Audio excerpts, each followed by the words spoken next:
of the Board of Public Safety. Today is Wednesday, July 8th, 2020. It is now 6:30 p.m. Item number one, actually, I know that there's a question or a couple of questions about the public comment portion of the agenda. There is no public comment portion of the agenda. The way the agenda was posted, it invited Torrington residents to submit any of their comments to the city clerk's office, and that the city clerk would then forward the comments directly to the board for the review in advance of the meeting. Carol or John, do you want to just confirm how many public comments we received and whether or not those have been forwarded? Yeah, there was just one, and that was forwarded to the board. Okay, all right. So just so the board is aware, if you haven't checked your email before starting the meeting today, make sure you check that and confirm and review that comment. And while I'm on that topic, I'll add that our plan going forward is to try to get these meetings back on a regular routine of meeting together down in the auditorium, and I'm hoping that our meeting in August would be the case. So for any of those members of the public that are anxious to be able to speak to the board, I'm hoping the August meeting is when you'll really have that opportunity.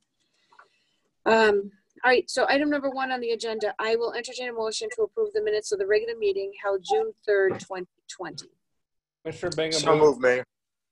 Thank you. Or comments on the minutes? Hearing none, all in favor? Aye. Aye. Any opposed? Motion carries. Item two on the agenda is I will entertain a motion to approve the minutes of the special meeting that was held on June 23rd, 2020. So moved, Mayor. Second. Thank you, Commissioner McLeod. Yeah. And I heard Commissioner, was that McElroy? Yes, ma'am. Thank you. Questions on these minutes? Hearing none, all in favor? Aye. Aye. Any opposed? Motion carries. I just noticed how Joe was sitting in the dark room. All right, so item three, I'll entertain a motion to approve Chief Baldwin's request to purchase a new crime van for the Torrington Police Department from MHQ for a total amount of $283,029.50 and authorize the mayor to act on behalf of the city regarding the execution of the contract and its administration pending approval of the Board of Finance. Do I have a motion? Mayor, real quick, that's also going to be approval of the city council as well. It is actually. Thank you for pointing that out. So pending approval of Board of Finance and City Council. And I heard Commissioner McElroy move it. Do I have a second? I'll second that, Mayor. Thank you. McLeod. Thank you.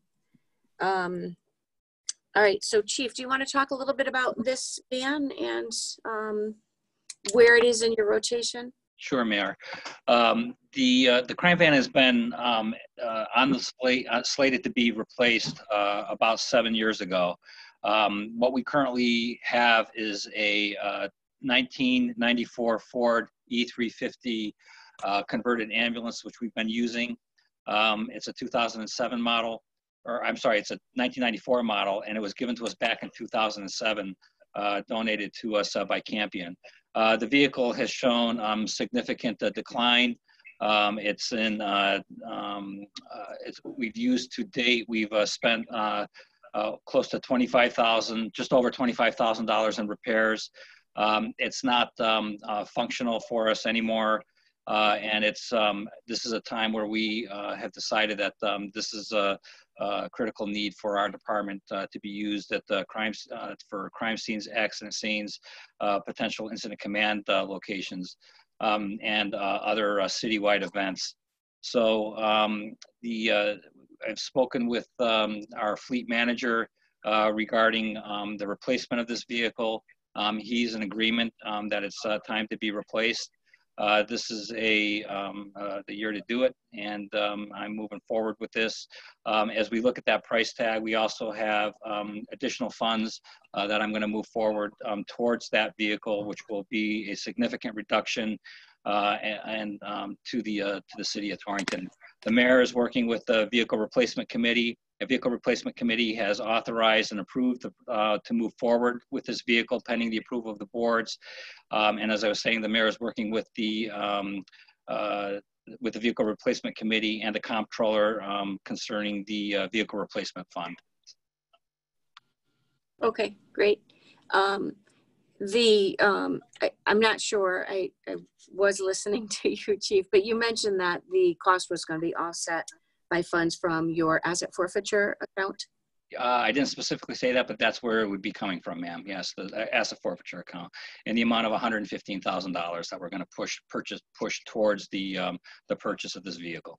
Good, thank you, Chief. So the floor is open. Are there questions? Is Commissioner Bingham? Chief, how are you today? Good, Commissioner. How are you? I'm well, thank you.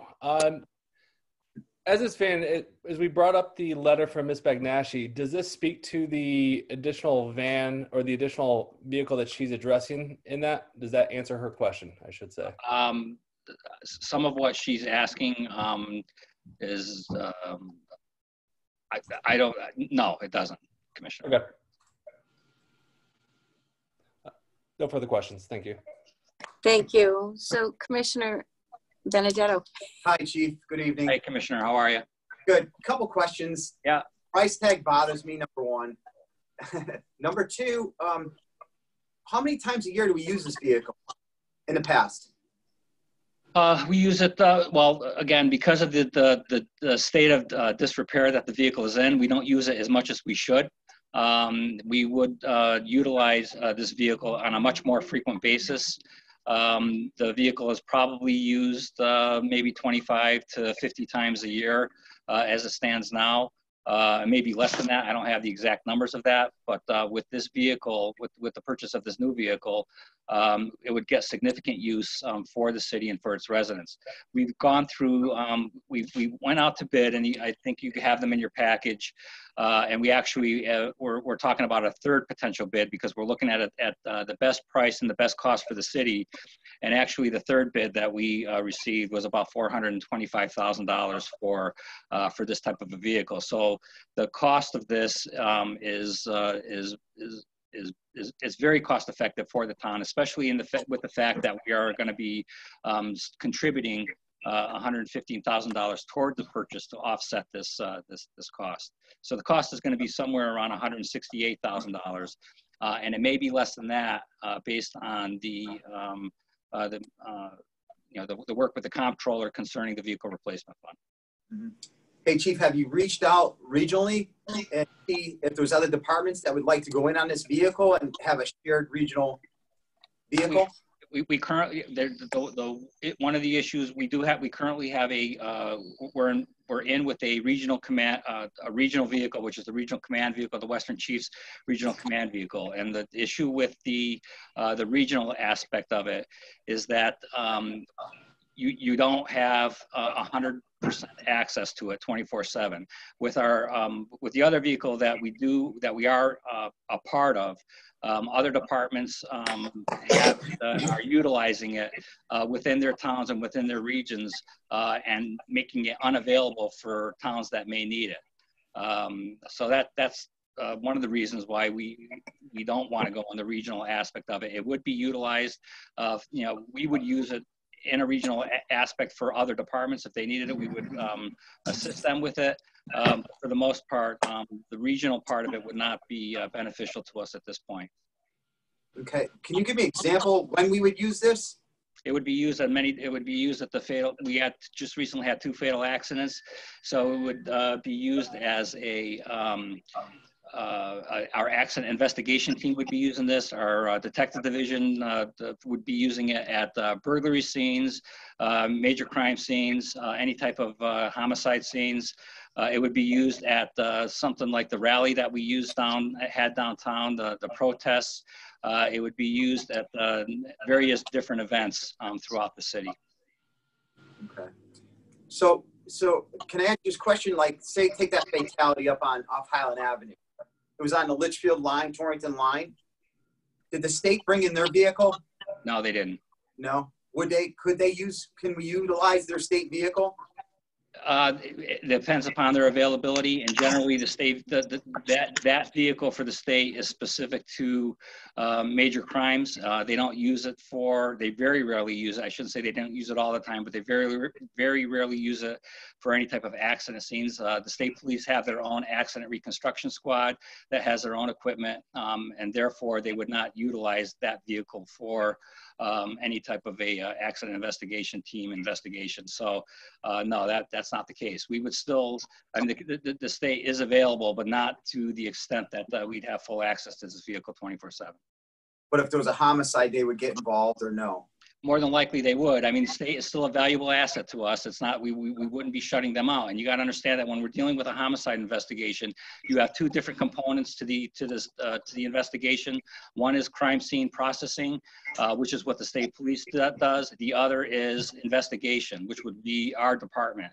So our detectives would be full-time doing all of the investigations, while the state police would do crime scene processing. They would have a squad that would do that and be dedicated specifically to that, while the Torrington guys would be doing investigations and travel